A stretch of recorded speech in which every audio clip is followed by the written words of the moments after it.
Thank you very much, Mr. Chairman, and thanks to the Chair and Ranking Member for having this hearing and celebrating the anniversary.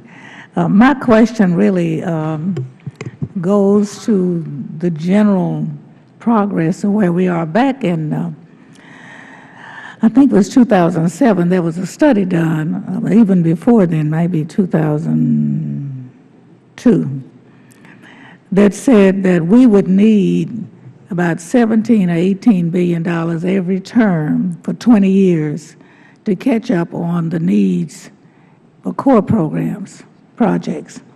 Where are we as relate to that study in progress?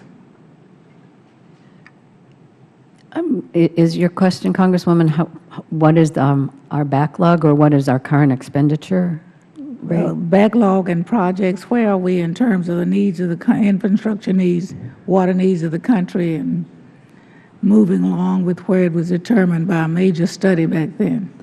Well, we're operating our program within the budget constraints that we're faced with.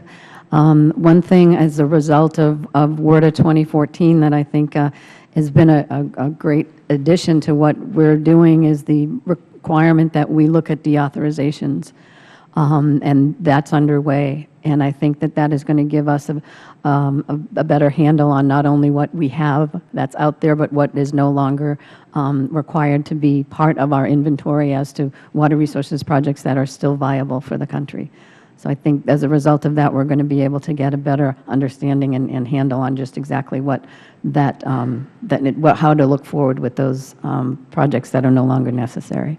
Yeah, I know that what the budget restraints are, but I was wondering whether or not we were keeping pace to the needs.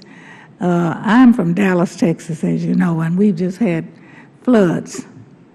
And thank God we have the pump station going that saved a lot of homes from being flooded as much this time, and some of the work on the Trinity River paid off.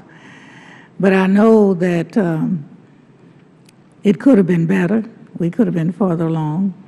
But I know that other places are dealing with some of this major weather change and the type of flooding disasters we're having.